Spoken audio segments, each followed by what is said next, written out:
YouTube'as dabar išėjo tą Trust Score ir jisai stebi, pavyzdžiui, jeigu aš susikūriau naują Gmailą ir susikūriau naują kanalą, jisai man neauks. Aš galiu kelt consistently like every day for like a month straight. Ir tik tais gal tada kažkas pradės savo, kai YouTube'as įstikins, kad alright, aš nesu botas, aš savo Trust Score, žinai. Ir kad Trust Score building, jisai realiai pointais, atrodo, skaičiuoja viską. Atrašai komentarą, gauni pointą. Užsidedi aprašymą, gauni pointą. Jis netgi stebi, ar tu ant savo Gmail'o esi profilio nuotrauką užsidėjęs ir ten esi nustatymuose viskas susistatęs. Pavyzdžiui, ID verifikavęs, kokį ID, ar tai vairuotojo pažymėjimas, ar tai pasas, žinai, jeigu pasas, wow, 10 taškų.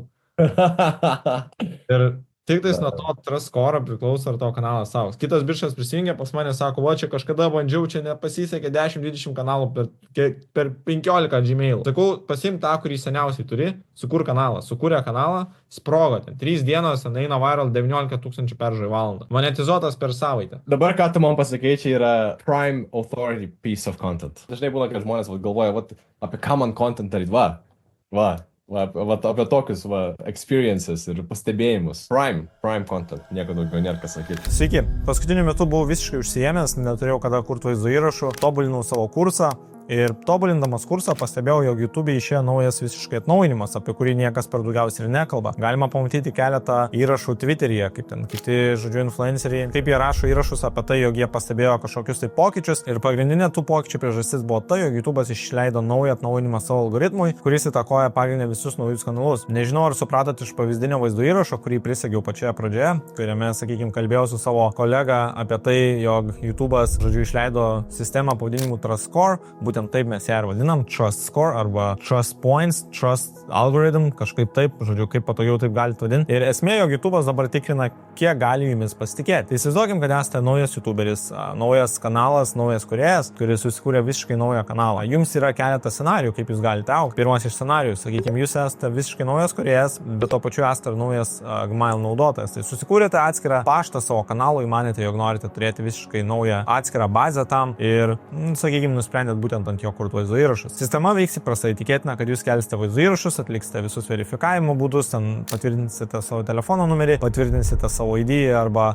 pasą ir, žodžiu, pradėsite kelti vaizdo įrašus apie savo kažkokį tai turinį. Kiek aš žinau iš savo patirties, žmonės dažniausiai pasiduoda po 5-6 vaizdo įrašų. Tikėtina, jūs irgi galimai, jeigu eisite pirmų scenarijumi, greitai pasiduosite arba tikėtina būsit nusivylę ir galvosite, jog jums niekas neveikia ir jums yra visiškai nelemta kurti vaizdo įrašą. Čia bus visiška klaida, jeigu jūs tai padarysite. Jūs niekada taip negalvokite ir niekada savęs nenuvertinkite. YouTube'as Trust Score sistemą išleido ne veltui. Jie nori įsitikinti, kad visi kūrėjai, kurie susikuria naujus kanalus, nėra tam, kad keltų laikiną turinį ar bandytų išmelžti, sakykime, pinigus ar, nežinau, išnaudoti platformą botindami. Tai ši sistema turi būti atsakinga už tai, kad jūs esate tikras žmogus ir jūs turite rinkti tam tikrus taškus, kad įrodyti savo tikrumą, savo tapatybę, savo egzistenciją, jog esate žmogus, o ne kažkoks tai automatizuotas AI toolsas, kuris kelia vaizdo įrašą už kažką kitą. Tai tam reikia, kaip ir minėjau video pradžioje, pasitvirtinti savo ID, naudojant ko įmanoma stipresnį dokumentą, pavyzdžiui, pasą, kuris ten, kaip ir minėjau pavyzdėje, ten gali duoti jums 10 taškų. Užsidėti profilio nuotrauką ant pašto, nes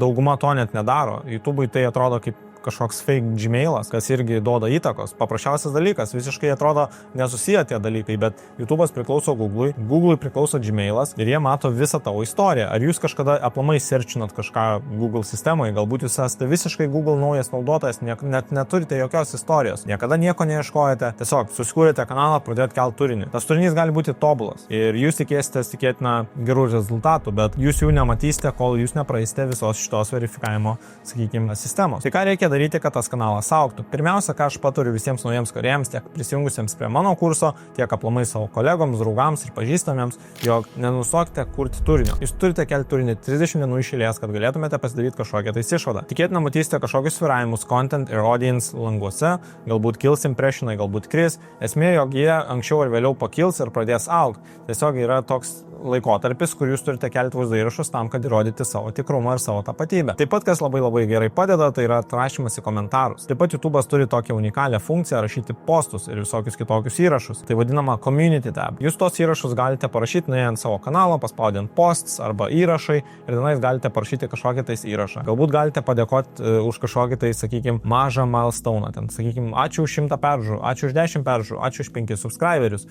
Būkite tiesiog paprasti, nuoseklūs, bendraukite bendraukite su auditorija, įrodykite, jog esate tikras žmogus. Keletas mano mokinių skundėsi prastais rezultatais ir jie taip pat buvo nauji kanalai. Vienas iš jų, sakykime, kėlė 15 vaizdo įrašų, kitas kėlė 6 vaizdo įrašus ir jie pradėjo skųstis, kad nemato rezultatų. Tuomet mes nuėjom pas jų kanalą pasidaryti analizę. Pastebėjau, kad žmogus, kuris kėlė 15 vaizdo įrašų, paskutinės 3 dienas pastebėjo ypač didelius impression augimus. Tai reiškia, kad jau kažkoks pokytis vyksta. Prieš tai jis gaudavo, sakykime, 20-30 impresijų ir beveik nei vienos peržas. Dabar jis jau pradėjo gauti po 300-400 impresijų. Tikėtina, per ateinančius 10 vaizdo įrašų impresijos pradės augti dar labiau. YouTube'ui reikia laiko ne tik, kad įrodyti, jog esate tikras žmogus ir užsibildinot savo tą trust score, bet tam, jog jisai galėtų įsitikinti, kad jūs aplamai žinote, ką jūs darote. Jisai turi atrasti tinkamą nišą jūsų kanalui, jis bando ieškoti, jis bando siųsti vieną žiūrovą, kitą žiūrovą, jis tikrina įvairias skirtingas nišas. Dabar mano mokinys yra iš viso kėlęs 21 vaizdo įrašą ir jisai grinai vakar prieš filmuojant man šitą vaizdo įrašą išėjo viral. Jisai dabar renka 20 000 peržų į valandą, jo naujausias vaizdo įrašas surinko 80 000 peržų, užvakar keltas vaizdo įrašas 25 000 peržų. Jisai pradėjo augti ir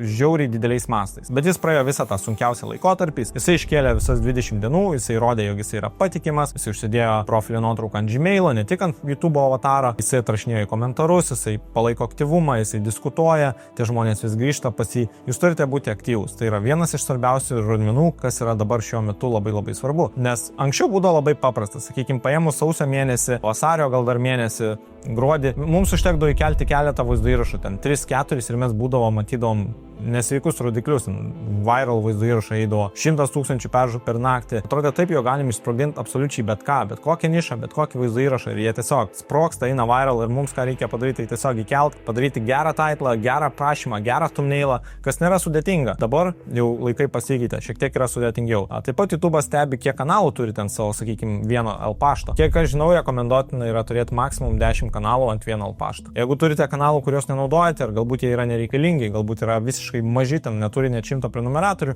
geriau juos ištrinti. Bet jeigu jūs turite keletą kanalų, kurie, sakykime, turi iki 500 prenumeratorių, galbūt kažkas daugiau ir turi kažkokią šie kanalą istoriją, jų geriau netrinti. Tebūnie ir yra jūsų trust score'as. Jisai YouTube'as mato, kad turėjote istoriją. Jūs bandėte kelti vaizdo įrašus, jums nepavyko. Svarbu, kad ta istorija būtų graži, ne kažkokios botintos peržos, subscriberiai, bet tiesiog tikras kanalas su tikra istorija. Tokiu atveju jūs galite kurti naują kanalą po tuo pačiu L paštu ir bandyti rizikuoti, galbūt sprogsite greičiau negu kiti. Nes jūs jau trust score'ą užsibildinot, jums tiesiog reikia, kad YouTube algoritmas jūs pagautų. Ir svarbiausia, gera niša. Nes jeigu bloga niša, tikėtina vaizdo įrašas neišeis niekur. Taip pat gavau keletą jūsų komentarų ankstesniuose savo vaizdo įrašuose apie tai, jog jūs prašėte manęs parodyti kažkokias tai nišas, kurios šiuo metu labai gerai veikia. Aš neduosiu jums šiame vaizdo įraše nišų, tikėtina padarysime apie tai kitą video, tačiau pamaniau, jog duosiu jums vieną patarimą. Tai mano patarimas būtų toks: mažiau žvalgykitės į nišas, pabandykite pasiieškoti turinio, kuris būtų kita kalba. Paimkite Google search rodiklius, pasižiūrėkite, kokios yra dar populiarios kalbos apart anglų, galbūt mes turime ispanų,